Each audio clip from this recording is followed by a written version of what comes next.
All right, guys. Hey, welcome back. We're in 1992 with my top six picks. It's my favorite albums from 1992.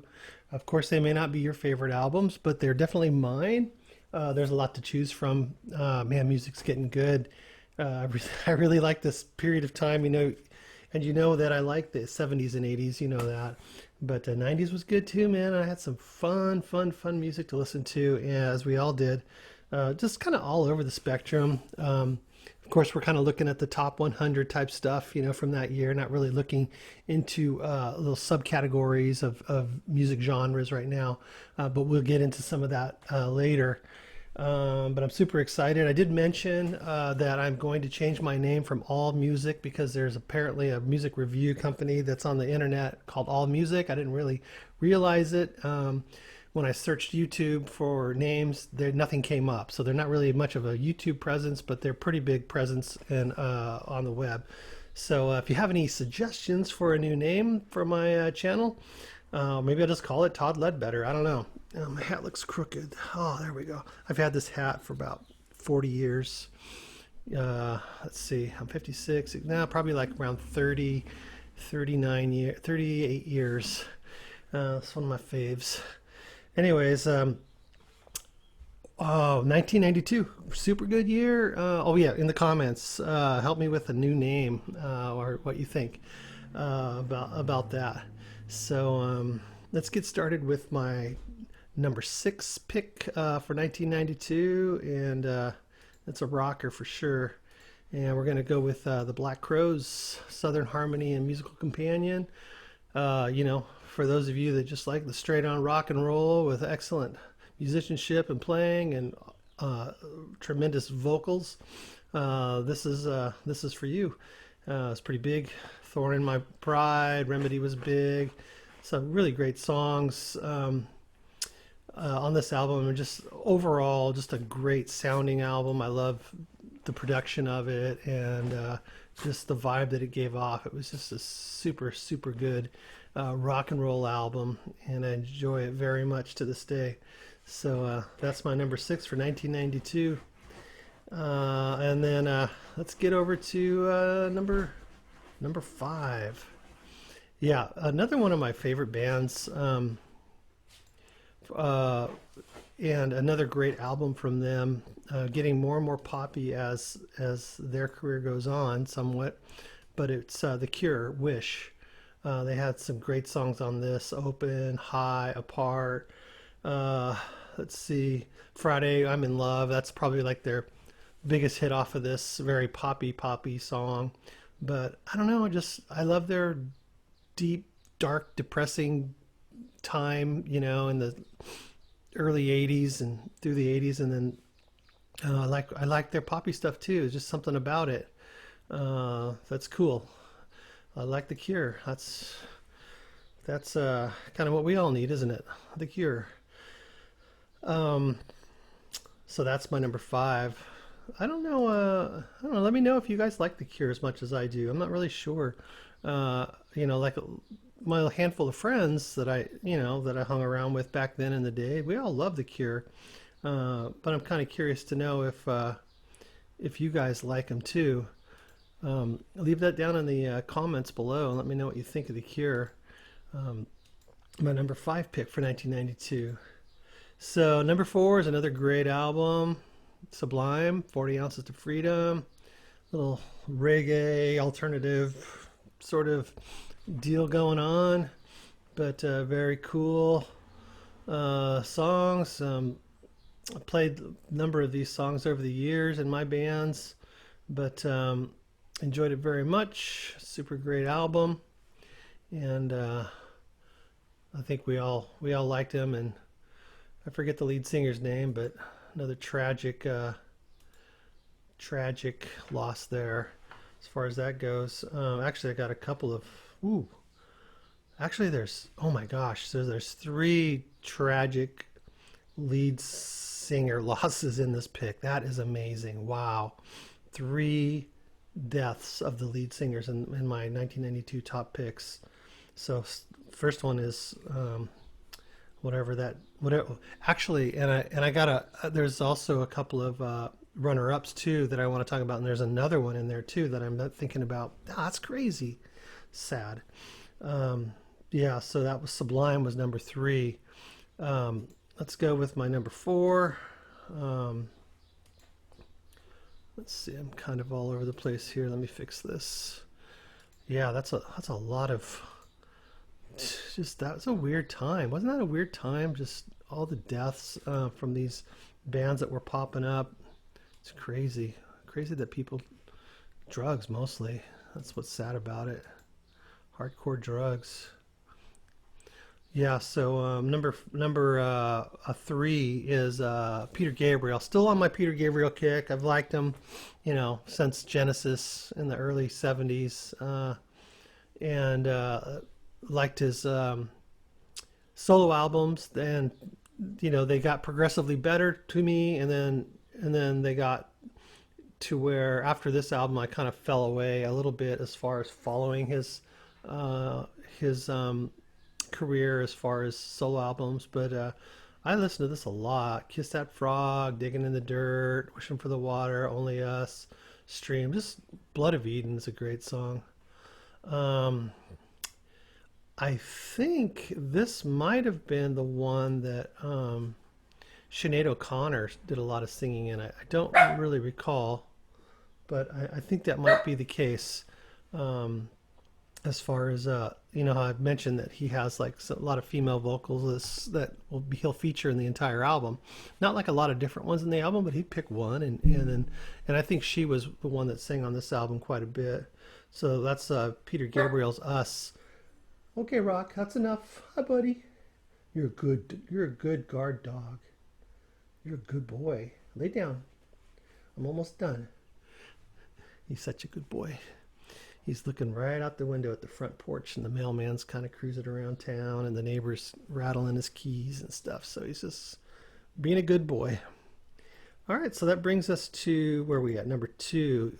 Yeah, some more just uh, great, great early '90s grunge type music. And I'm not even sure. I don't know whatever happened to that title grunge, but it's kind of all blending together, isn't it?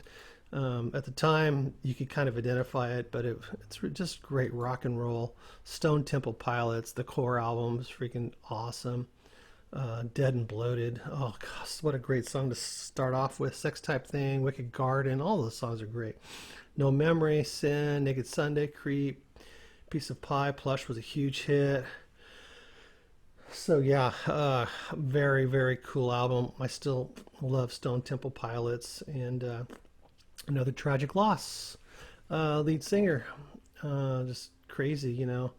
Uh, he got another start with Slash and got that whole band going. Uh, Whatever that was called, I forget at the time, or I forget right now. But my memory's terrible. Um, but just another tragic loss from that era. So you got the guy from Sublime, you got the STP lead singer gone, and then that leads us to my number one, which also once again same thing. Singer's gone. Any guesses? Anybody care to guess? Throw it out there. Okay, too late. Alice in Chains, Dirt.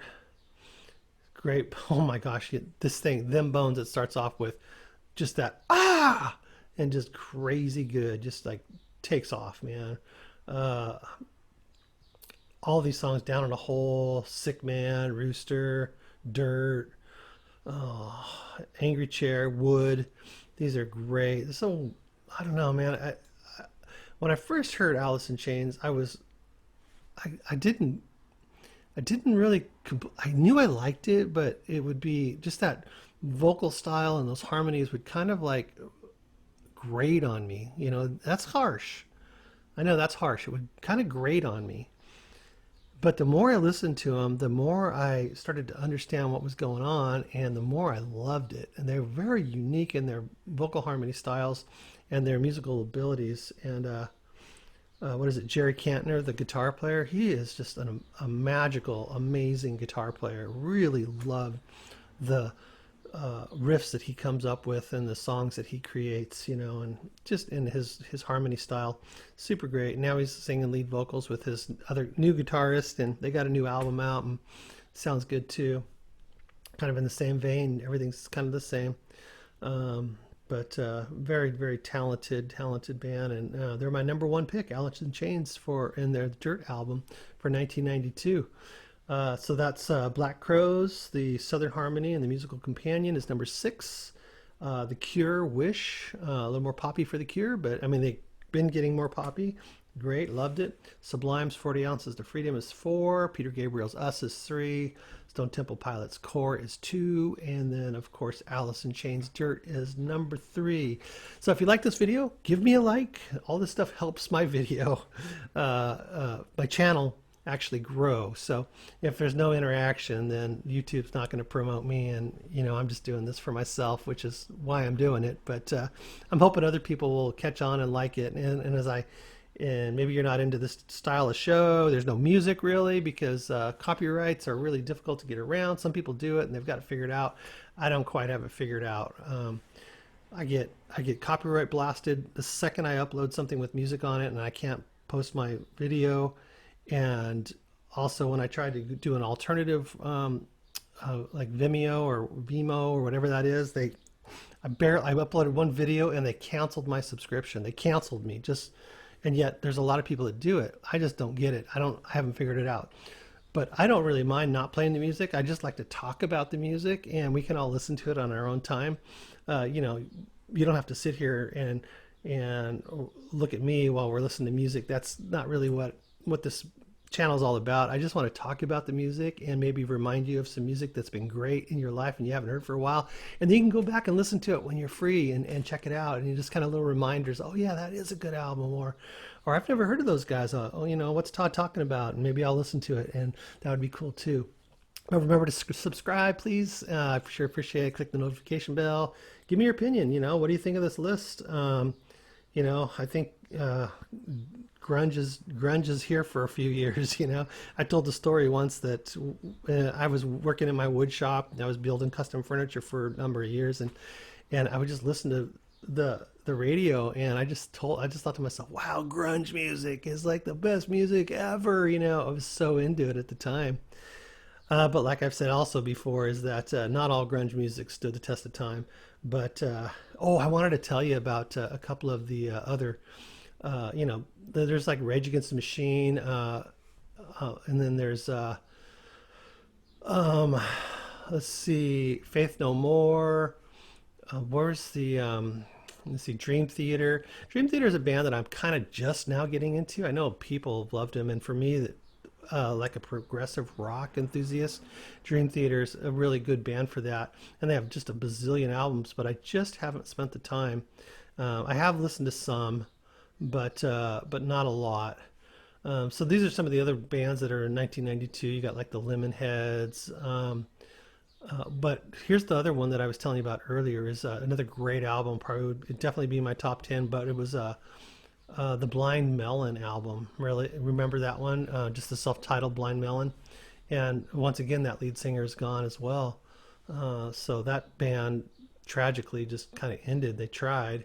But you got like Gin Blossoms in there. You got Megadeth.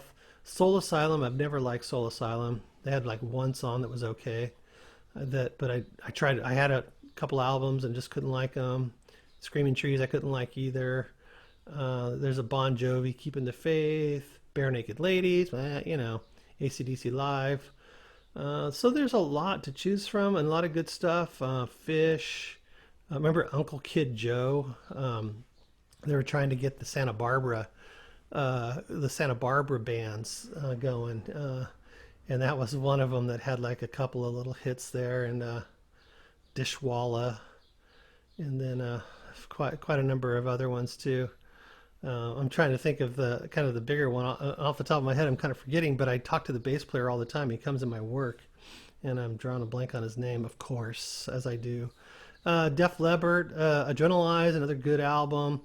So there's a lot of great albums in 1992 that were, here, but just didn't make the top six. If I had to do a top 20, I'd keep going, but that's not what I'm doing right now.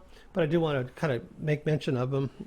So, anyways, that's about it for today, or for 1992. Anyways, I'm going to try to get a couple of these shows posted today. That way, I can kind of catch up since I had such a down week last week. I didn't get really much done because I was really busy with other things, and as we all are.